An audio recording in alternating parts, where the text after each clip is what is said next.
Hello बच्चों, question है आपके सामने जेईई मेन 2025 का। चैप्टर है आपका केमिकल बॉन्डिंग। दो लिस्ट आपको गिवन है।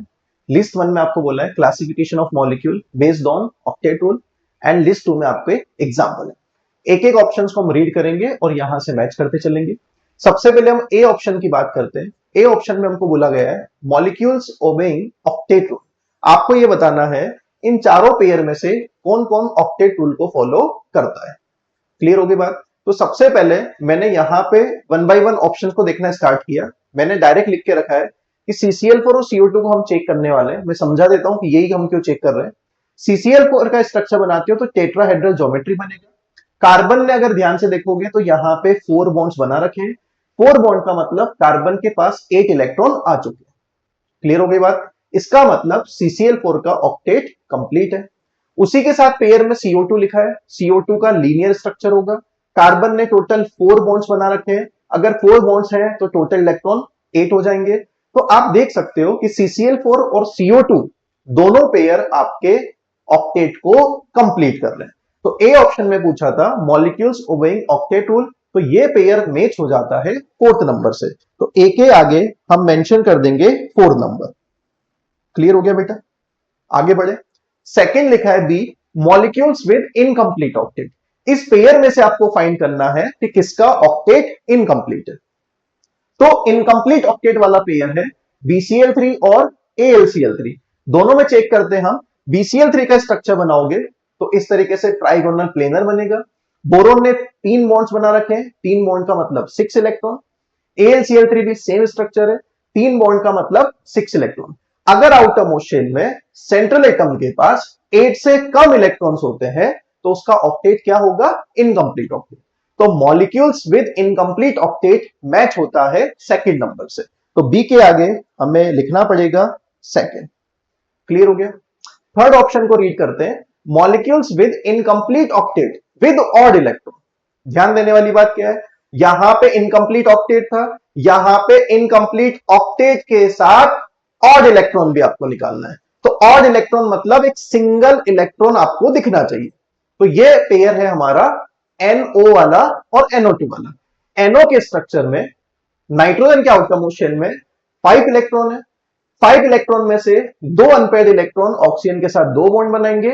एक अनपेयर्ड इलेक्ट्रॉन ऑड इलेक्ट्रॉन की फॉर्म में रखा हुआ है और एक लोन पेयर यहां पे बच चुका है। नाइट्रोजन के इलेक्ट्रॉन का कैलकुलेशन करें तो यहां पे 2 बॉन्ड्स हो गए। 2 बॉन्ड का मतलब 4 इलेक्ट्रॉन।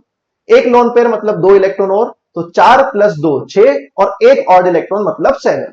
तो इसके नाइट्रोजन के पास इनकंप्लीट ऑक्टेट भी है क्योंकि 8 से कम इलेक्ट्रॉन है और एक ऑड इलेक्ट्रॉन भी है। समझ में आ गया। उसी तरीके से हम बात करेंगे स्ट्रक्चर NO2 की। नाइट्रोजन के पास 5 इलेक्ट्रॉन में से 2 अनपेयर्ड ने ऑक्सीजन के साथ 2 बॉन्ड बना लिए। एक अनपेयर्ड अभी भी बचा हुआ है। एक जो लोन पेयर है वो ऑक्सीजन के साथ कोऑर्डिनेट बॉन्ड बनाएगा। तो इस नाइट्रोजन के पास 2 बॉन्ड का मतलब 4 इलेक्ट्रॉन्स। एक लोन पेयर यहां पे यूज हो गया मतलब 6 इलेक्ट्रॉन और एक ऑड इलेक्ट्रॉन अभी भी है 7 इलेक्ट्रॉन। तो यहां पे भी ऑक्टेट इनकंप्लीट है बट ऑड इलेक्ट्रॉन भी प्रेजेंट है। तो सी जो है आपका वो मैच हो जाएगा इस वाले पेयर से। ये वाला पेयर आपका कहां लिखा हुआ है? फर्स्ट वाले में। तो सी के आगे क्या लिखेंगे बेटा? फर्स्ट। क्लियर हो गया। लास्ट ऑप्शन की बात करें molecules with expanded octet. Expanded octet का मतलब होता है कि सेंट्रल एटम के पास आउटर मोस्ट शेल में 8 से ज्यादा इलेक्ट्रॉन हो जाए। क्लियर है। तो वो पेयर भी हमने यहां पे लिखा हुआ है। H2SO4 का पेयर है और उसके साथ PCl5 का पेयर है। आइए समझते हैं इसको भी। सल्फर का जब आप ज्योमेट्री बनाओगे तो टेट्राहेड्रल ज्योमेट्री बनेगा। Double bond O, single bond OH, single bond OH। Sulphur ने टोटल 1 2 3 4 5 6 बॉन्ड बनाए। 6 बॉन्ड का मतलब होते हैं 12 इलेक्ट्रॉन। 8 से ज्यादा इलेक्ट्रॉन है, इसका मतलब इसका ऑक्टेट एक्सपांड हो गया। सिमिलरली PCl5 का स्ट्रक्चर बनाएंगे तो P के साथ 5Cl आप लगा दोगे। ये आपके पास इक्वेटोरियल पोजीशन होती है, ये आपके पास एक्सियल पोजीशन होती है। स्ट्रक्चर का नाम है ट्राइगोनल बाई पिरामिडल।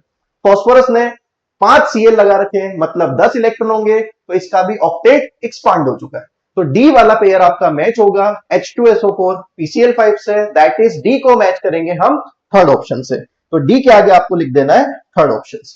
क्लियर हो गया बेटा। अब आप मैच कर लीजिए। ए का 4 होना चाहिए, बी का 2 होना चाहिए। ए का 4, ठीक है, और उसके बाद ए का 4, दो ऑप्शन है। उसके बाद बी का ऑप्शन मैच होना चाहिए सेकंड से, बी सेकंड में है बट यहाँ बी फर्स्ट है, तो फिर आंसर नंबर 1 हो जाएगा। आगे भी चेक करो, सी का 1 हो गया और डी का थर्ड हो गया, सी का 1 डी का थर्ड। इसका मतलब इस क्वेश्चन का फाइनल आंसर जो आपको टिक करना था वो होगा ऑप्शन नंबर 1। क्लियर हो गया? Thank you.